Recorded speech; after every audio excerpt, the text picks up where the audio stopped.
Assalamualaikum warahmatullahi wabarakatuh. Waalaikumsalam warahmatullahi wabarakatuh.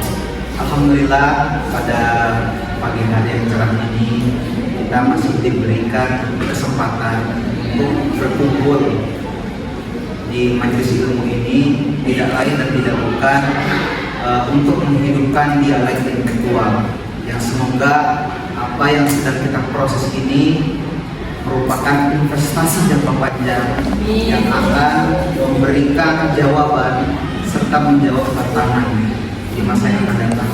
Amin. Kemudian saya ucapkan terima kasih kepada Bapak Nasir selaku Bapak dosen di mata kuliah ini. Selanjutnya untuk menghemat waktu, langsung saja kami dari kelompok 10 ingin mempresentasikan terkait naskah akademik.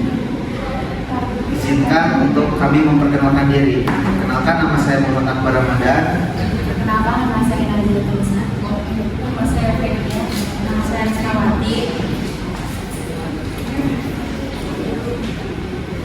Baik, langsung saja pada pengertian naskah akademik. Naskah akademik ialah pembentukan peraturan perundang-undangan, ada pembuatan peraturan perundang-undangan yang termasuk tahap perencanaan, penyusunan, pembahasan, pengesahan, dan pengundangan. Pembuatan naskah akademik dalam pembentukan peraturan perundang-undangan berada dalam tahap penyusunan.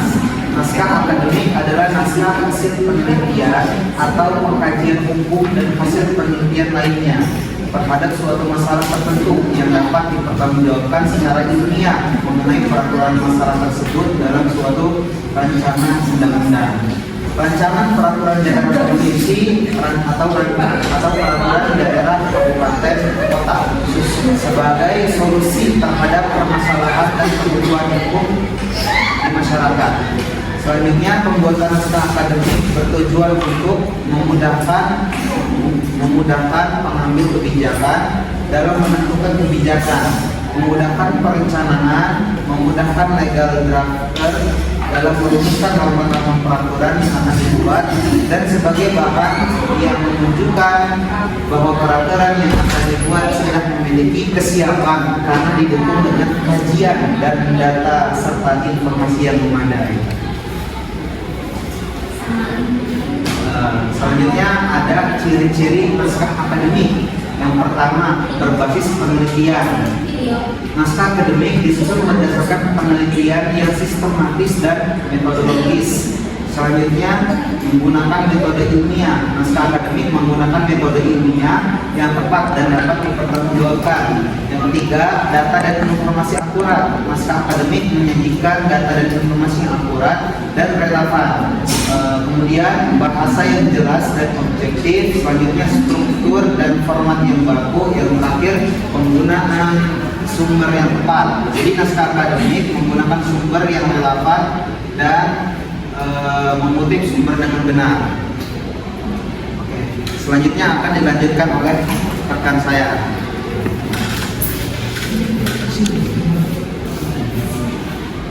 B. Jenis-jenis naskah akademik. Yang pertama, artikel ilmiah. Tulisan ilmiah yang dipublikasikan di jurnal ilmiah dan membahas topik tertentu dalam bidang ilmu pengetahuan. Makalah penelitian atau tulisan ilmiah yang disusun. 2. Berdasarkan penelitian yang dilakukan dan membahas hasil penelitian tersebut. 3. Tesis. Tulisan ilmiah yang disusun sebagai syarat untuk memperoleh gelar akademik seperti sarjana, magister, atau doktor. 4. Disertasi. Tulisan ilmiah yang disusun sebagai syarat untuk memperoleh gelar doktor dan membahas topik tertentu dalam bidang ilmu pengetahuan. Yang kelima, laporan penelitian. Tulisan ilmiah yang disusun untuk melaporkan hasil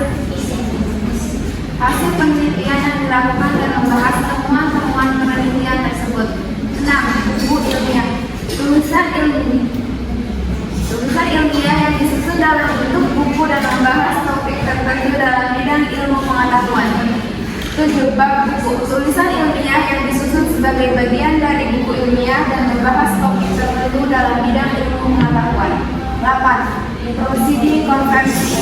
Tulisan ilmiah yang disusun sebagai hasil dari konversi atau seminar ilmiah dan membahas topik tertentu dalam bidang ilmu pengetahuan.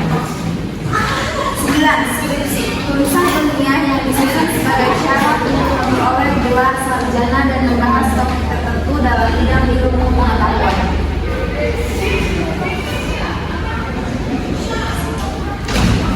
Urgensi naskah akademik dalam penyusunan peraturan perundang-undangan. Keberadaan naskah akademik sangat urgen dalam membentukkan sebuah peraturan perundang-undangan. Naskah akademik memaparkan alasan-alasan, fakta atau latar belakang tentang hal-hal atau suatu masalah yang mendorong disusunnya suatu peraturan perundang-undangan, sehingga dengan adanya naskah akademik, pembentukan peraturan perundang-undangan dapat menilai sejauh mana urgensi suatu masalah untuk diatur dalam peraturan perundang-undangan yang akan dibuat. Dengan kajian filosofis akan diuraikan mengenai landasan filosofis atau pandangan yang menjadi dasar cita-cita sewaktu menuangkan suatu masalah ke dalam peraturan perundang-undangan. Kajian yuridis merupakan kajian yang memberikan dasar hukum bagi dibuatnya suatu peraturan perundang-undangan, baik secara formil maupun material.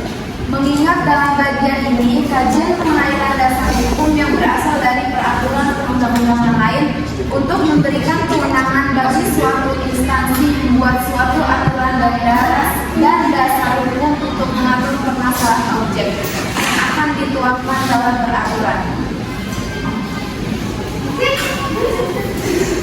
Manfaat naskah akademik. 1. Meningkatkan efektivitas peraturan. Naskah akademik dapat membantu meningkatkan efektivitas peraturan perundang-undangan dengan menyediakan analisis sistematis dan rekomendasi yang tepat. 2. Mengurangi resiko. Naskah akademik dapat membantu mengurangi resiko kesalahan dalam penyusunan peraturan perundang-undangan. Yang ketiga, meningkatkan transparansi. Meningkatkan transparansi dalam penyusunan peraturan perundang-undangan dengan menyediakan analisis yang sistematis dan rekomendasi yang objektif. Peran naskah akademik dalam proses kaderisasi. 1. Memberikan masukan. Naskah akademik dapat memberikan masukan yang berharga dalam proses kaderisasi. Yang kedua, mendukung pengambilan keputusan. Naskah akademik dapat mendukung pengambilan keputusan yang tepat dalam proses kaderisasi. Yang ketiga, meningkatkan kualitas peraturan.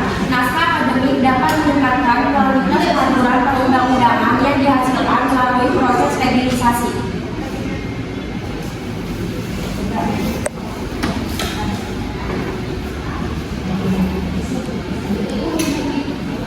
Teknik penyusunan naskah akademik. Penyusunan naskah akademik sebuah rancangan undang-undang ataupun rancangan peraturan daerah yang sesuai dengan teknik penyusunan naskah akademik. Teknik penyusunan naskah akademik telah diatur dalam Undang-Undang Nomor 12 Tahun 2011 yang tertuang dalam lampiran 1 yang merupakan bagian yang tidak terpisahkan dari undang-undang tersebut. Sebagai pedoman baku penyusunan naskah akademik, berikut beberapa teknik penyusunan naskah akademik. Yang pertama, pemilihan topik. Yang kedua, pengumpulan data dan informasi. Yang ketiga, analisis dan interpretasi data. Keempat, struktur naskah akademik. Kelima, bahasa dan gaya penulisan. Keenam, penggunaan sumber daya yang relevan dan akurat. Dan yang ketujuh, revisi dan editing. Lalu ada teknik penulisan naskah akademik. Yang pertama, kualitas dan ketepatan, menulis dengan bahasa yang jelas dan tepat untuk memastikan bahwa pembaca dapat memahami isi naskah. Yang kedua, objektivitas, menulis dengan objektivitas dan tidak memihak untuk memastikan bahwa naskah memiliki kredibilitas yang tinggi. Ketiga, konsistensi, menulis dengan konsistensi dalam penggunaan format, dan gaya penulisan. Yang keempat, penggunaan tabel dan gambar. Menggunakan tabel dan gambar untuk memvisualisasikan data dan informasi yang kompleks.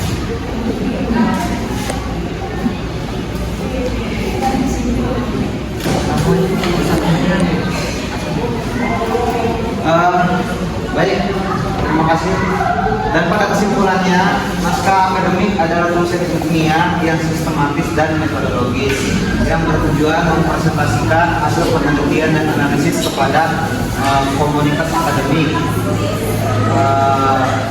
Naskah akademik yang baik dapat berkontribusi pada pengembangan ilmu, pengetahuan, dan meningkatkan pemahaman tentang suatu topik. Naskah akademik sebagai alat pengembangan pengetahuan, struktur dan format yang baku, penggunaan sumber yang tepat, bahasa yang jelas dan objektif, serta revisi dan editing yang teliti. Baik, demikianlah apa yang dapat kami presentasikan dari kelompok 10. Kurang lebihnya mohon maaf. Sekian. Wassalamualaikum warahmatullahi wabarakatuh.